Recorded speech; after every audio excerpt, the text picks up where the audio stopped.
Assalamualaikum warahmatullahi wabarakatuh.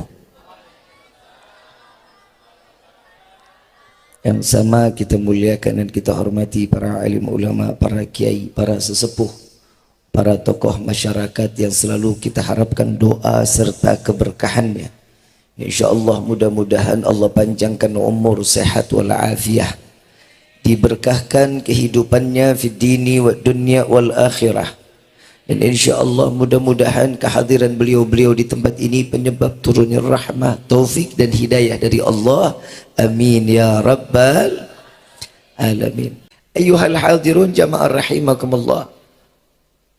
Tidak pantas rasanya manusia yang kekurangan ilmu seperti Al-Faqir ini duduk di antara guru-guru menyampaikan nasihat atau untayan ilmu.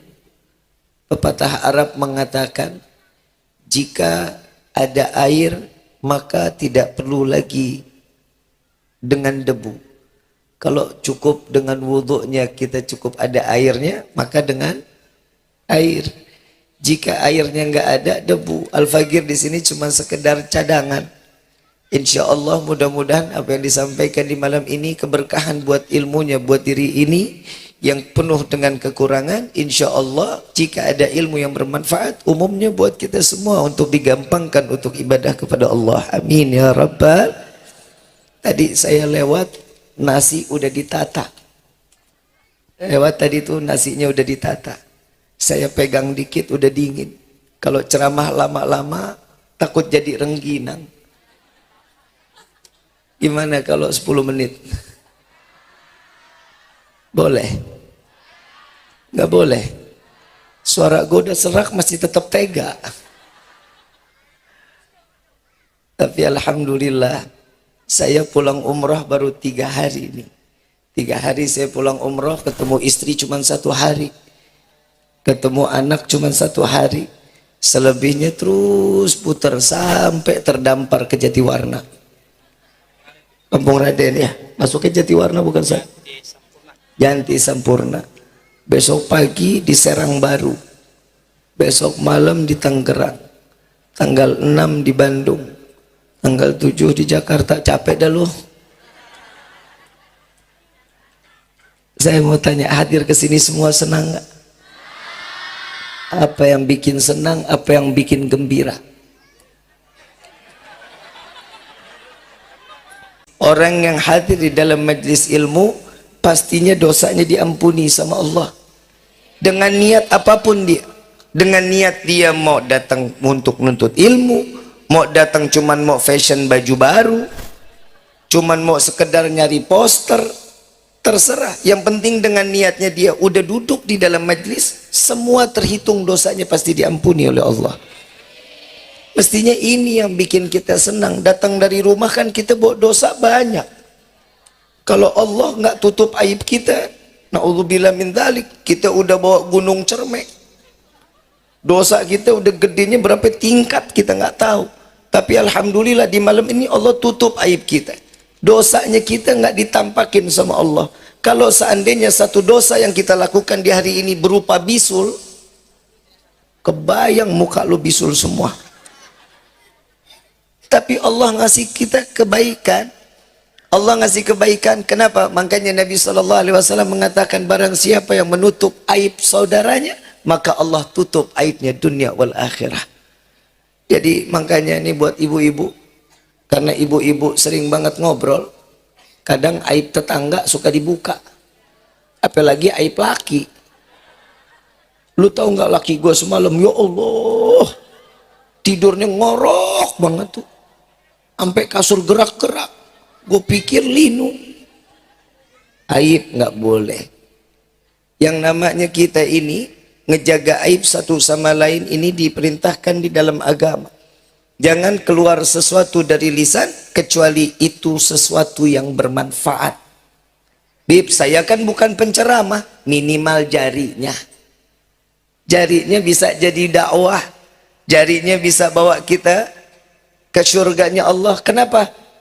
Berikan kebaikan-kebaikan lewat jari-jari kita. Yang penting punya kuota.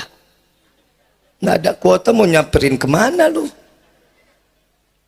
Perayaan Isra wal Mi'raj kita mengingat bahwa Allah memberikan kado terindah kepada Nabi Muhammad SAW berupa oleh-oleh untuk umat Nabi.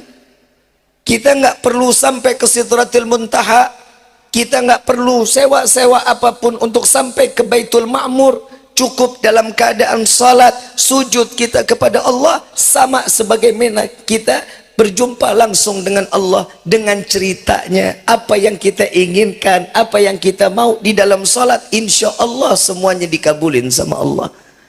Orang mau hidupnya senang, salat. Orang mau hidup bahagia, salat. Kalau orang sekarang beda.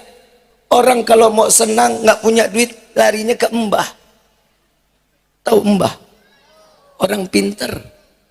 Kenapa itu orang disebut orang pinter? Karena yang datang orang tolol. Lah emang kan kiai kan. Orang udah dibilang rezeki yang ngasih siapa? Nggak perlu ke mbah. Ngomong sama mbah, nggak punya duit ya mbah. Tuh mbah juga ngomong dalam hatinya, sama gue juga. Makanya lu gue tipu. Mau kaya, salat duha, baca suratul waqiah. Salatnya berapa rakaat? 4, 6, 8, 10, 12. Mau lebih silahkan. Kata Nabi kalau orang mau kaya salat duhanya cuma 2 rakaat, orang bakhil. Saya mau tanya, mau hidup berkah, mau hidup jadi orang kaya? Nggak mau jadi orang kaya. Nih, gue kasih tahu nih ya. Kita alhamdulillah hidup seada-adanya begini ya. Alhamdulillah. Nggak kebayang lu kalau jadi orang kaya semua nggak bakal datang ke majelis lu. Kenapa? Lagi sibuk tanda tangan kontrak. Tapi alhamdulillah, ini boro-boro apa yang mau ditandatangani. Orang kaya emang hidupnya enak. Nggak enak, CCTV depan, CCTV belakang, depannya ada pos, belakang ada pos, satpamnya 6. Tidurnya nyenyak, belum tentu. Pernah tahu kasur harga 180 juta? Belum? Sama. Saya sebelum ke Isra wal Mi'raj, saya mau ketok hati kita dulu biar kita sadar ternyata Allah ini memberikan sesuatu pas kepada hambanya. Manfaat betul Allah berikan kepada kita. Saya punya kawan, sebelum itu saya mau nikah itu saya mau cari isi kamar ceritanya. Maaf, jangan patah hati. Saya sudah ada yang miliki. Kalau mau cari silahkan yang di sebelah sini. Walaupun kere punya usahanya. Usaha apa? Untuk mencintai Eneng. Gombal waduh. Saya mau isi kamar, saya beli sebelum nikah. Saya tanya, ini satu setnya berapa? 280 juta. Urusan gue beli isi kamar nggak jadi kawin gue. Saya bilang, kalau kasurnya aja berapa? 180 juta. Dalam hati saya, kalau gue tiap malam tidur mimpiin Nabi, gue beli nih. Usaha kita buat Nabi, usaha. Bapak kalau tidur nih Pak, ntar Bapak bangun nggak pegel-pegel nih Pak. Lah gue mah ada Johnny yang biasa mijitin gue. Bangun enak-enak aja gue. Oh ini ntar tulang Bapak begini-begini. Oh nggak jadi deh Mbak dah. Daripada gue nggak jadi kawin, gue jalan ke Klender 5 juta, pulas juga gue tidur. Tapi begitu kita pikir-pikir, saya datang ke rumah kawan, ternyata dia punya tuh isi kamar. Saya tanya, lu beli nih kasur harganya sekian? Iya Bib. Enak tidurnya, enak Bib, bangun segar. Tidur lo sehari berapa? 4 jam. Dikit amat. Iya kan besok ada kesibukan banyak Bib. Dia bilang gitu. Saya dudukin tuh kasur. Ya Allah enak banget. Saya nggak kebayang orang Jati Sampurna tidur di kasur 180 juta sebulan nggak bangun. Saking nikmatnya. Kita mah alhamdulillah tidur ngeglosor aja enak, pules banget. Mau telanjang pakai keramik doang enak, pules. Pintu nggak perlu dikunci, nggak was-was, nggak takut rampok datang. Apanya mau dirampok? Lah TV dinyalain gebuk dulu baru nyala. Hidup syukur. Ternyata yang mahal apa? Bukan tempat tidur. Yang mahal apa? Nikmatnya tidur. Manusia siapapun nggak akan pernah bisa beli. Itulah yang intinya kita disuruh bersyukur kepada Allah. Orang nggak bakal bisa beli nikmatnya tidur. Kita mah alhamdulillah mau punya utang banyak aja tidur pulas. Isra wal Mi'raj ngajarin kita bahwa Nabi SAW mendapat satu undangan khusus dari Allah. Kan kita dengar sebelum Isra wal Mi'raj Nabi SAW dadanya dibedah. Udah dengar belum? Udah dengar belum? Bodoh amat ah. Dadanya dibelah, diambil hati rahmahnya, dibuang. Bib, ini kisah nggak salah. Kok hati rahmah yang dibuang? Sepakat para alim ulama, hati rahmah yang dibuang ini hati rahmah untuk iblis. Apabila di yaumil qiyamah iblis meminta syafaat kepada Nabi, kalau hati rahmahnya Nabi enggak dibuang, pasti akan iblis tersebut mendapatkan syafaat Nabi Muhammad SAW. Ini hati rahmahnya dibuang. Buat siapa iblis? Ada satu kisah Nabi Muhammad datang kepada Rasulullah, didatangi oleh iblis. Ya Rasulullah, saya ingin bertaubat kepada Allah.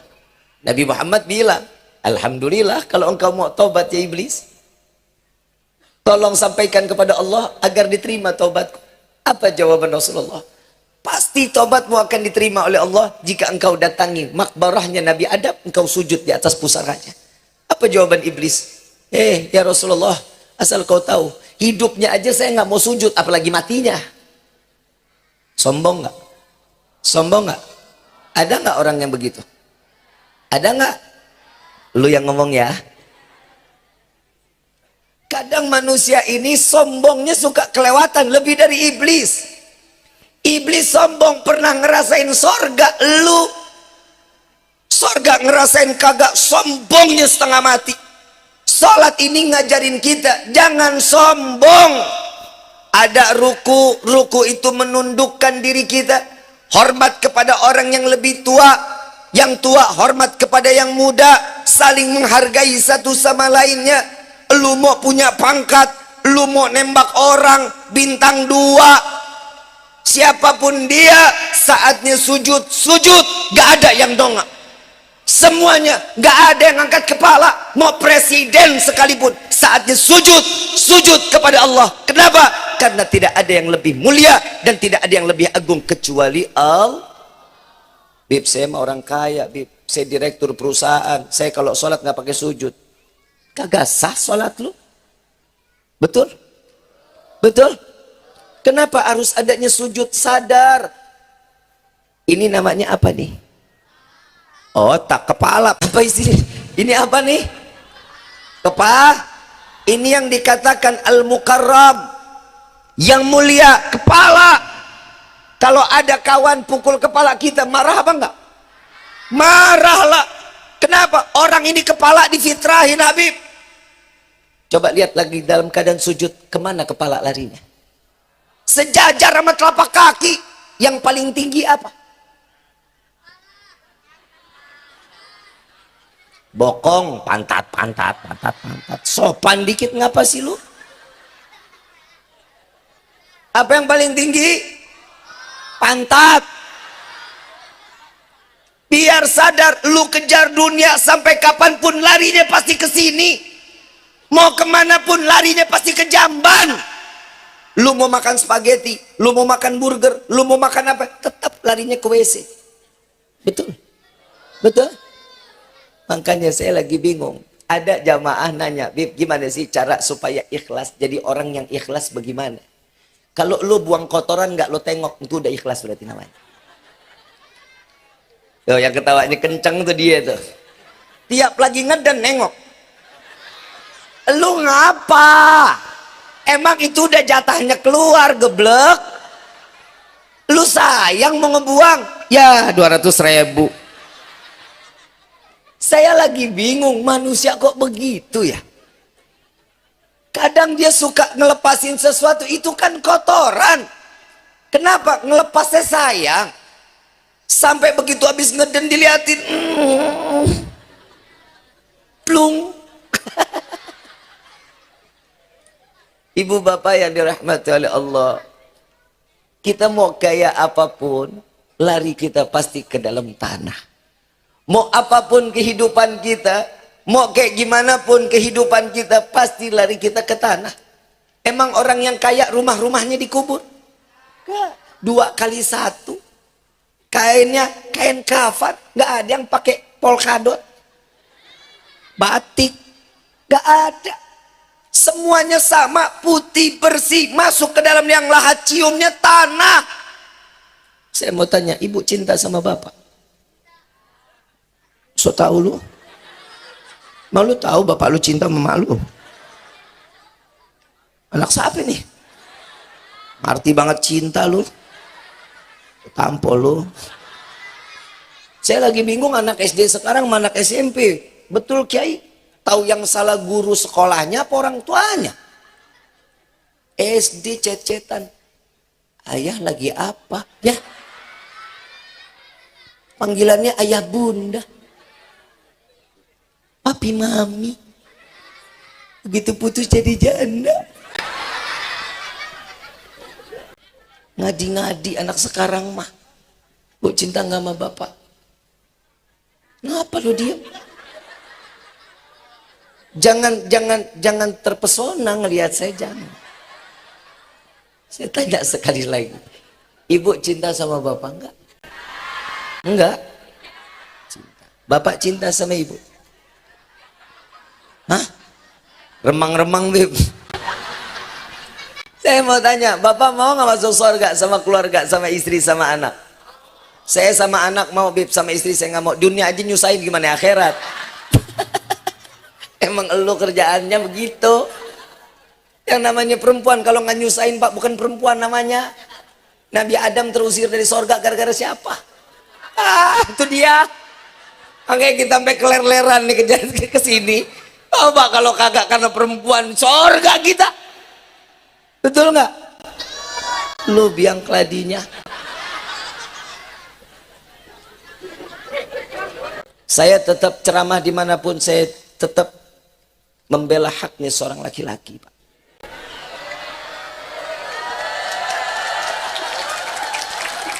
Nggak mau terima yang ceramah laki, PA.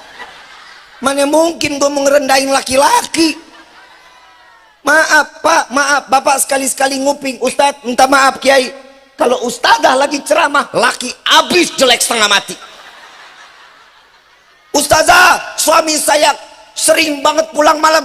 Gampang, ceraiin aja lah. Cuman gara-gara pulang malam mencerain aja. Kalau kita mah alhamdulillah Pak, laki-laki ngedidik. Jangan, kalau dia ngelanggar syariat, gebuk dulu. Sholat kagak gebuk, tapi jangan sampai bonyok. Lu kadang laki juga nggak ada otak sih. Bini dikata samsak. Gebuk, jangan sampai berbekas. Gak juga, udah digebuk masih nggak sholat, nadanya tinggi. Mau sholat apa enggak? Itu kedua. Yang ketiga, nggak mau sholat juga, keluarin dari kamar, suruh dia tidur di ruang tamu. Jangan elu yang ngalah, suruh dia yang tidur di luar, lu tidur di dalam kamar. Nggak mau juga, pulangin ke rumah orang tuanya. Belum masuk talak, belum. Ini laki-laki Bu, kita tanggung jawab. Akhirat dunia kita yang tanggung jawab. Ibu mah nungging doang. Bener nggak? Ibu urusan akhirat banyak, yang namanya urusan dunia tanggung jawab seorang istri banyak memang. Kenapa? Urusan perempuan cuman urusan dunia. Akhirat laki yang ditanya abis-abisan sama Allah. Lu jangan jadi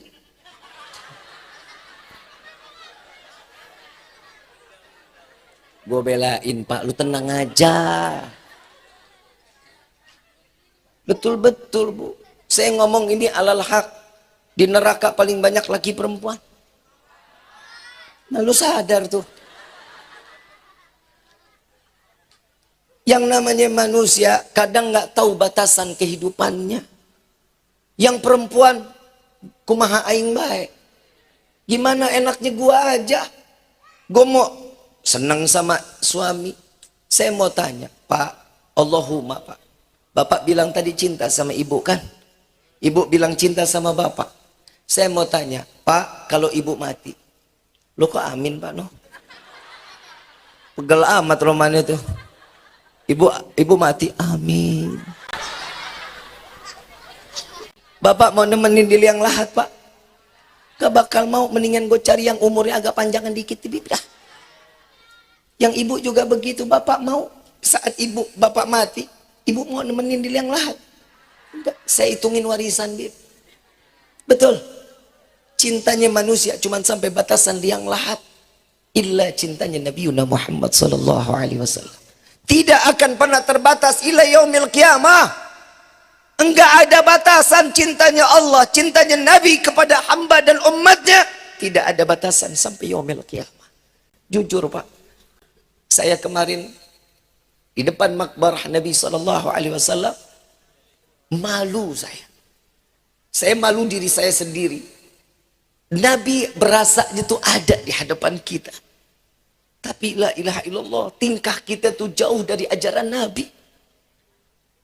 Kita yang tiap hari sholat, kita sholat di Masjidil Haram, kita sholat di Masjid Nabawi. Sholat kita nikmat banget, luar biasa. Begitu pulang, dosa lagi yang kita bikin. Kenapa yang begitu? Seakan-akan Allahnya cuma ada di Haramain. Cuman adanya di Mekah sama di Madinah. Selebihnya Allah nggak lihat. Pernah naik ke atas gunung? Pernah lihat ke atas gunung? Gunung siapa? Bapak naik ke atas gunung, Bapak lihat ke bawah, mobil aja kecil Pak dilihatnya. Orangnya nggak kelihatan. Kok bisa saat dia bikin dosa Allah lihat? Ternyata setiap manusia punya GPS. Lu tahu kagak lu? Kayaknya gue salah ceramah tempat nih gue nih. Semuanya tuh ada satu yang saat kita bikin dosa nyala. Tahu Allah. Peristiwa Isra wal Mi'raj ini salah satunya meredupkan sinyal. Tatkala kita ingin bermaksiat, kita tahu Allah Maha melihat. Di saat salat Allah langsung yang memandang kita, berbicara langsung antara hamba dengan Allah. Disinilah cara Nabi Muhammad SAW sampai mengatakan, ummati, ummati, ummati, aqimis salah, aqimis salah, aqimis salah.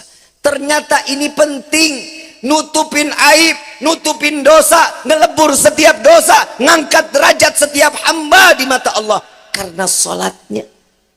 Sampai Nabi SAW mengatakan, barang siapa yang ingin melihat seseorang masa hidupnya, lihat matinya. Kalau matinya di ahli ibadah, maka matinya pasti husnul khatimah.